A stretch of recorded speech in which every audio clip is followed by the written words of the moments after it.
Subscribe करें erase star TV को और बेल आइकन को दबाएं लेटेस्ट वीडियो सबसे पहले देखने के लिए।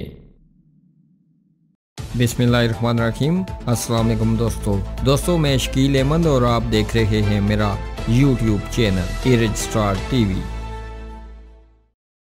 आज़ाद कश्मीर के मारूफ और नामवर आलमी याफ्ता नात ख्वां मकदस माह में आखरत के सफ़र पर रवाना हो गए। मरहूम आज एक अलमनाक हादसे में जख्मों की ताब न लाते हुए जिंदगी की बाजी हार गए। मरहूम की वफात की खबर जंगल की आग की तरह पूरे इलाके में फैल गई। इलाके की फिजा सोगवार हो गई। तफसीलात के मुताबिक मशहूर नात ख्वां कोयटा, बैरी, मुजफ्फराबाद और आज़ाद कश्मीर और इंतहाई अजीम शख्सियत के मालिक आज मचीरा गाड़ी हादसे में हमसे अचानक बिछड़ गए हैं। आज हर आंख अश्कबार है। अल्लाह पाक रमजान उल मुबारक के सदके हाजी कारी अजीज उल रहमान साहब को शहादत के दर्जात पर फाइज फरमाए और इस हादसे में जख्मी होने वालों को जल्द सेहतयाब फरमाए। इसी के साथ दोस्तों आपसे चाहूंगा इजाजत। मरने वाले के लिए आप भी दुआए माफरत कीजिएगा और जख्मियों के लिए दुआ कीजिएगा कि वो जल्द सेहतयाब